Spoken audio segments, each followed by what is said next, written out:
এদিকে ভারী বর্ষণ আর উজান থেকে নেমে আসা পাহাড়ি ঢলে নেত্রকোনার দুর্গাপুরে সোমেশ্বরী ও কংস নদীর পানি বাড়লেও বিপদসীমার নিচ দিয়ে প্রবাহিত হচ্ছে। তবে নদী তীরবর্তী কুল্লাগড়া, গাঁওকান্দিয়া, চণ্ডীগড় ও কাকইরগড়া ইউনিয়নের প্রায় 20,000 মানুষ পানিবন্দী হয়ে পড়েছে। উপজেলার এসব এলাকায় দেখা দিয়েছে বিশুদ্ধ পানির সংকট। শনিবার বিকেলে পানিবন্দী এইসব এলাকা পরিদর্শন করেন নেত্রকোনা জেলা প্রশাসক বনানী বিশ্বাস। এ সময় তিনি উপজেলার কাকইরগড়া ইউনিয়নের বিভিন্ন গ্রাম ঘুরে দেখেন। পরে রামবাড়ি গ্রামে শতাধিক মানুষের মাঝে শুকনা খাবার, চাল ও পানি বিশুদ্ধকরণ ট্যাবলেট বিতরণ করেন। এদিকে পানি উন্নয়ন বোর্ডের সূত্র বলছে, গত 24 ঘন্টায় নেত্রকোনার জারিয়া ঝানজাইল পয়েন্টে 250 মিলিমিটার ও দুর্গাপুর পয়েন্টে 186 মিলিমিটার বৃষ্টি রেকর্ড করা হয়েছে।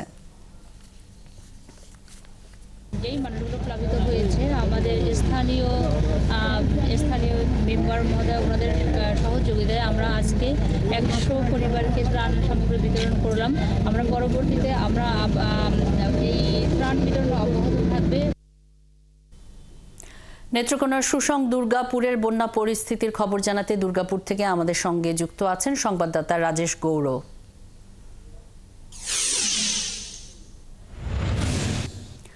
রাজেশ, দুর্গাপুরের বন্যা পরিস্থিতির সবশেষ খবর জানাবেন এবং সেখানে পানিবন্দী যে মানুষেরা রয়েছেন তাদের সহায়তায় এখন পর্যন্ত কি পদক্ষেপ নেওয়া হয়েছে?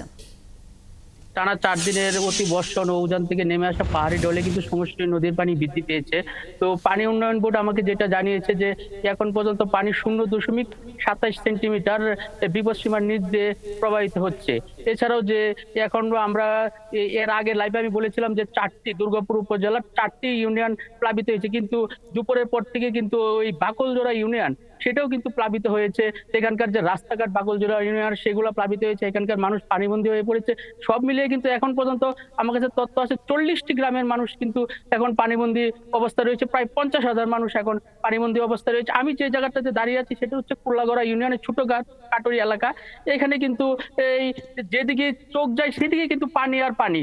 এখানে যে মানুষ একটা দুর্বিষহ অবস্থায় আছে। এখানকার যে স্থানীয় জনপ্রতিনিধি যে কুল্লাগড়া ইউপি চেয়ারম্যান আব্দুল আওয়াল, সে কিন্তু তার সরকারি ত্রাণ সহায়তা দিচ্ছে এই এলাকায়। এছাড়াও কিন্তু যে ব্যারিস্টার কাইসার কামাল বিএনপির আইন বিষয়ক সম্পাদক, তার উদ্যোগে কিন্তু গাঁওকান্দা ইউনিয়নে 3,000 শুকনো পরিবারের মাঝে কিন্তু খাবার বিতরণ করা হচ্ছে।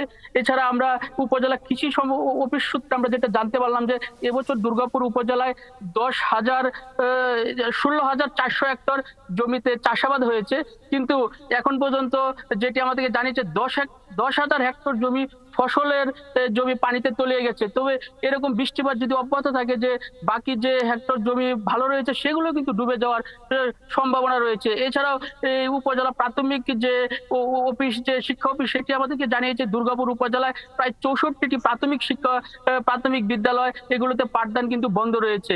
এছাড়াও মাধ্যমিক রয়েছে 8টি বিদ্যালয়। এই ছিল দুর্গাপুর থেকে আমার বন্যার সর্বশেষ পরিস্থিতি। ধন্যবাদ, সঙ্গেই থাকবেন।